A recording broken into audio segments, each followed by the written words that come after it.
जैसे a soldier ठीक है, a soldier must must fight fight for his own country own a soldier must fight for his own country. Soldier का अर्थ क्या होता है? सैनिक या सिपाही। सैनिक या सिपाही।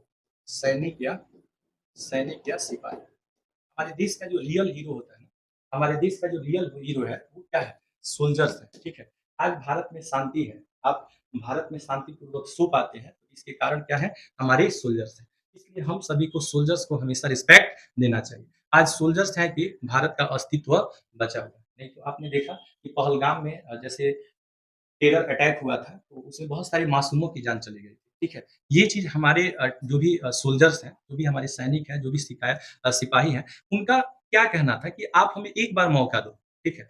एक बार हमें मौका दो, हम वो चीज़ करके दिखाएँगे कि भारत हमेशा-हमेशा हम पे क्या करेगा, गर्व करेगा। आपने देखा कि कांग्रेस की सरकार में हमेशा जो है, आए दिन आपको पता चलता था कि पाकिस्तान ने इतने सैनिकों का गला काट दिया ये कर दिया, वो कर दिया। लेकिन बीजेपी की जब से सरकार आई है, तब तक आप देख रहे हैं यहाँ पे क्या होता है टीट फॉर टैट होता है। टीट फॉर टैट का मतलब क्या होता है? जैसा को तैसा, ईंट का जवाब पत्थर से। अगर कोई आपको 1 चटकन मारता है, जब आप उसको 2 चटकन लगाएँगे, तो उसे दर्द का एहसास होगा और दोबारा वो 1 चटकन लगाने से पहले आपको सोचेगा। इसलिए कभी आप पहले से गलती ना करें, गलती जो पहले जो करता है, वही सबसे बड़ा शैतान होता है, ठीक है? भारत कभी से नहीं चाहता है कि युद्ध हो। युद्ध किसी भी समस्या का समाधान नहीं होता है, ठीक है? चाहे युद्ध में आप जीते, चाहे हारे, कहीं न कहीं इंसानियत की जब कत्ल होती है, लोग मरते हैं, तो ऐसा नहीं है कि अगर पाकिस्तान पे हम बम गिराएँगे या पाकिस्तानियों को तबाह करेंगे, तो वहाँ पे केवल गुनहगार लोग ही परेशान होंगे, ठीक है? वहाँ पे मासूम जो बेगुनाह है, वैसे लोग भी मारे जाएँगे। तो वहाँ पे भी बेगुनाह मारे जाएँगे और यहाँ पे तो बेगुनाहों पे, निहत्थे लोगों पे आतंकियों ने जो है हमला किया ही था। तो युद्ध समस्या का समाधान नहीं होता है। कभी भी टेरर को अब क्या कीजिएगा, टेरर लोगों का काम ही है आतंक को फैलाना। लेकिन इसकी समस्या का समाधान सोचना चाहिए। एक-दूसरे से लड़ने से और एक-दूसरे के और अटैक करने से इसका समाधान कभी नहीं हो सकता है। लेकिन फिर भी जब कोई नहीं मानेगा, तो भारत की मजबूरी है कि उसको जवाब देना पड़ेगा।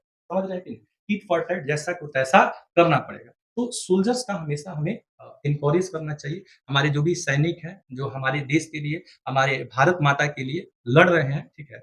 या वो लड़ने के लिए प्रिपेयर्ड हैं, उनके साथ भारत को समस्त भारत को चाहे वो किसी भी जाति, धर्म, मज़हब का हो, हर व्यक्ति को सैनिकों का रिस्पेक्ट करना चाहिए क्योंकि आज सैनिक हैं तभी हमारे देश में सुकून है। 100 से सैनिक होता है, 100 से सुकून होता है। जिस दिन यहाँ से सैनिक नहीं होगा, आर्म्ड फोर्स नहीं होगा, तो इतने फोर्स के रहते आप देख रहे हैं कि देश की स्थिति क्या है। तो ज़रा कुछ पल के लिए कल्पना कीजिए कि अगर ये प्रशासन नहीं होता, सैनिक नहीं होता, ठीक है? तो हमारे देश की स्थिति क्या होती?